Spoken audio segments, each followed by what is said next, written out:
ஒரு சிலருக்கு மூக்குக்கு மேலே மச்சம் இருக்கும், அதாவது மூக்கு பகுதியில்.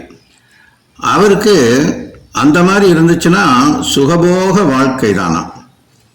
மூக்குக்கு வலதுபுறத்தில் அந்த மச்சம் இருந்துச்சுன்னா அவர் நல்லா நினைச்சதை அடையக்கூடிய யோகம் உண்டு.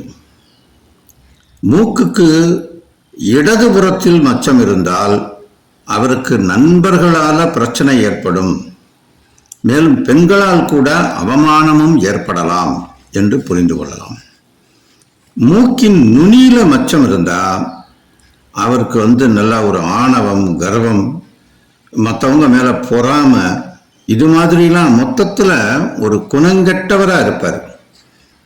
உதட்டின் மீதே, அதாவது மேல் உதடு கீழ் உதடுன்னு இருக்குல்ல, அதில் அந்த 2 உதட்டிலையுமே கீழ் உதட்டிலோ அல்லது மேல் உதட்டிலோ மச்சம் இருந்தால் அவர் எதிலையுமே அலட்சியமாக செயல்படுவாராம்.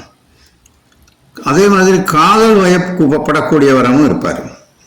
அதுவே உதட்டுக்கு மேல் வாயில், உதட்டுக்கு மேல் பக்கத்தில் மச்சம் இருந்துச்சுன்னா அதில் இடது பக்கம் இருக்குன்னு வச்சுக்கோங்களேன், அவர் இசைத்துறை, கலைத்துறை, இது போன்ற துறைகளில் புகழ்பெற்றவராக விளங்குவார்.